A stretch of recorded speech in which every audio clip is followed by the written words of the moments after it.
Boa noite, pessoal! Bem-vindos a mais um vídeo do canal Dinheiro com Propósito. O tema de hoje é sobre endividamento doméstico aqui no Brasil e quais são as estratégias que podemos aplicar para não cair nessas armadilhas. Conforme dados do Serasa, o Brasil tem 79 milhões de endividados. Isso é mais do que a população da França ou da população do Reino Unido. Agora me responda a essa pergunta. Você já sentiu que as parcelas do cartão do crédito, as parcelas do cheque especial, estão sufocando seu orçamento? Saiba que você não é o único que tem essa sensação ou que está passando por essa situação.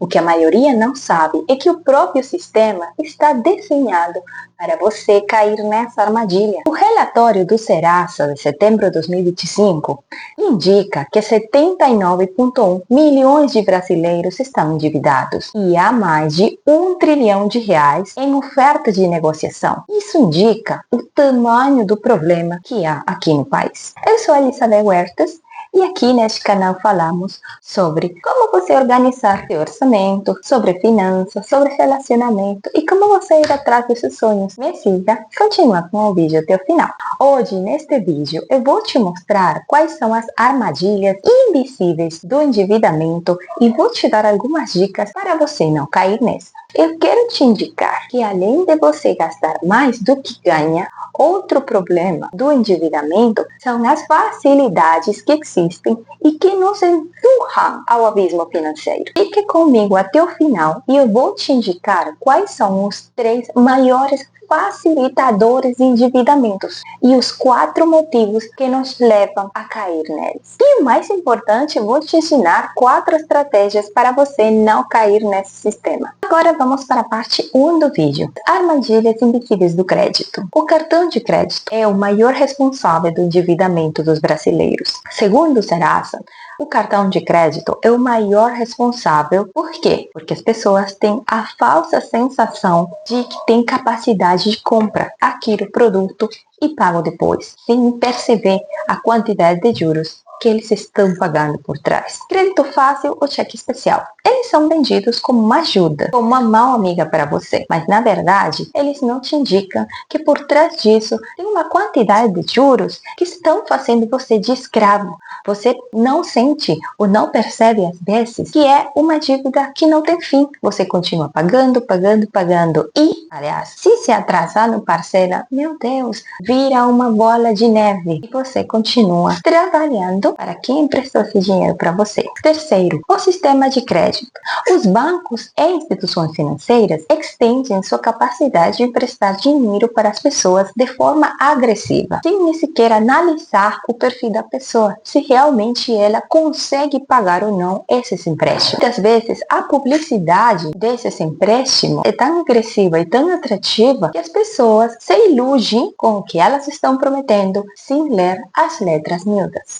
Por exemplo, muitas instituições financeiras, que eu não vou dizer o nome aqui, praticam publicidade enganosa, oferecendo crédito fácil até para pessoas com CPF sujo, que estão negativados, o que na prática é uma armadilha, porque os juros são altos e vai ser muito difícil que na prática as pessoas consigam pagar essa dívida. Agora vamos para a parte 2 desse vídeo. Por que caímos nessa armadilha? Acesso facilitado a crédito. A abundância de crédito é tão grande e atrativa que nos leva a endividados mesmo que a gente não tenha capacidade de pagamento. Outro motivo é a cultura do consumismo. É a modinha de ter sem pensar se realmente temos a capacidade de obter isso agora. Eu compro hoje e depois vejo como que eu pago.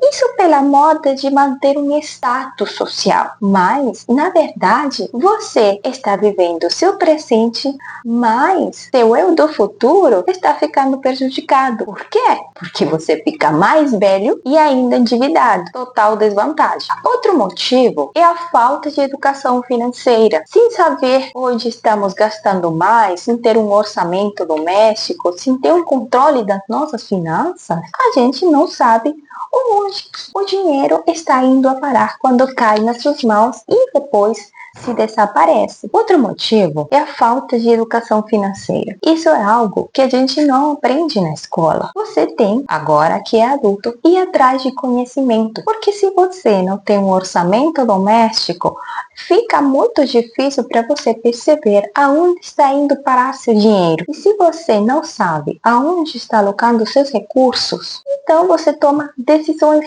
ruins. Você toma decisões sem pensar, sem realmente analisar se pode ou não pode realizar X gastos nesse momento. Se você pode ou não pode comprar um iPhone 13 ou não, por exemplo. Então, sem um orçamento, você fica propenso a tomar decisões ruins. Instabilidade econômica.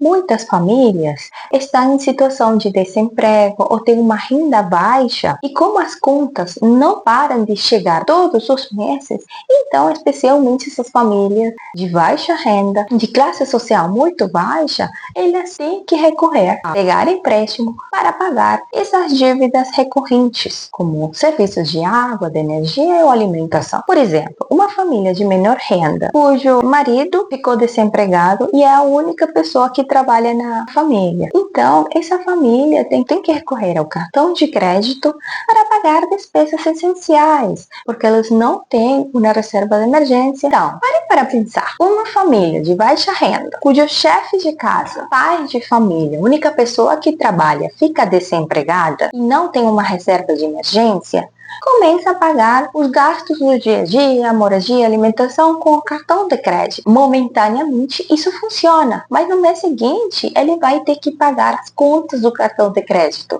E se ele ainda não conseguiu um emprego, como que ele vai pagar? Então os juros vão se acumulando até que vira uma bola de neve. E no momento que ele conseguir um emprego, porque vai conseguir, fica muito difícil sair dessa situação porque vai estar muito endividado com o banco. A parte 3 desse vídeo é o raio-x do endividamento no Brasil. Conforme os dados do relatório de setembro de 2025 do Serasa, as pessoas mais endividadas do Brasil não são jovens, são pessoas em idades compreendidas entre 41 a 60 anos. Além disso, dentro dos tipos de dívidas, os gastos, suas dívidas, não são produtos de luxo, estão gastando em pagamento de necessidades básicas, como energia, água, luz e alimentação. E essas dívidas representam o 24% do endividamento dos débitos do final do ano 2021. Então, isso demonstra que o problema das famílias está na base da pirâmide de Maslow, necessidades básicas. Parte 4 do vídeo, plano de ação. Como se blindar do endividamento.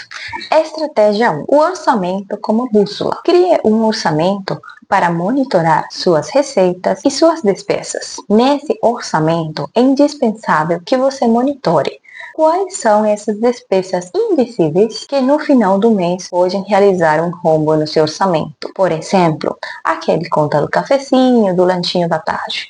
Por mais pequeno que seu valor, quando somamos esses valores todos no final do mês, eles podem dar uma facada no orçamento no final do mês. Lembre-se, a regra é clara, as despesas devem se ajustar à sua receita e não o contrário. Estratégia 2, o consumo consciente. Antes de realizar uma compra, pergunte-se, eu quero ou eu preciso? Fazer essa análise antes de realizar uma compra pode determinar se você realmente está precisando ou simplesmente é uma compra por impulso. E isso vai lhe evitar dívidas desnecessárias. Estratégia 3. Uso responsável do crédito. O crédito não é um vilão. Ele pode ser muito útil quando utilizado com consciência. Uma dica de ouro que posso te dar é nunca comprometer o 30% da sua renda em parcelamentos do cartão de crédito ou cheque especial.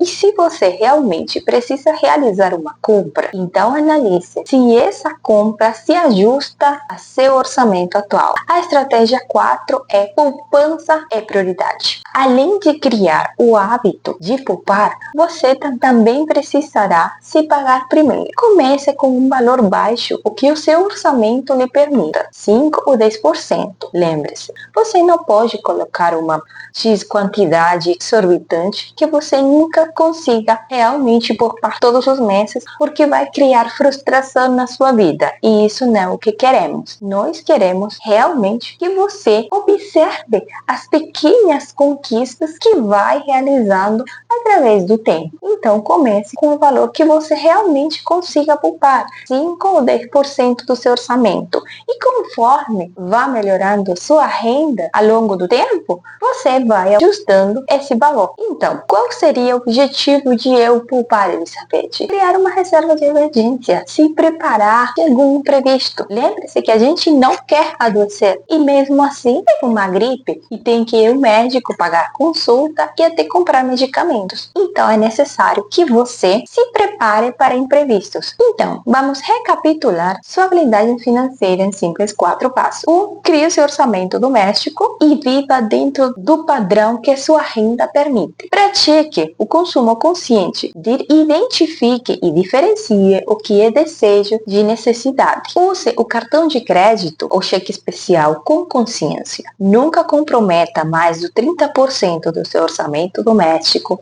em financiamentos. Priorize a poupança na sua vida. Pague-se primeiro e construa uma reserva de emergência. Esse foi mais um conteúdo do Dinheiro com Propósito. Se inscreva no meu canal do YouTube e me siga no Instagram.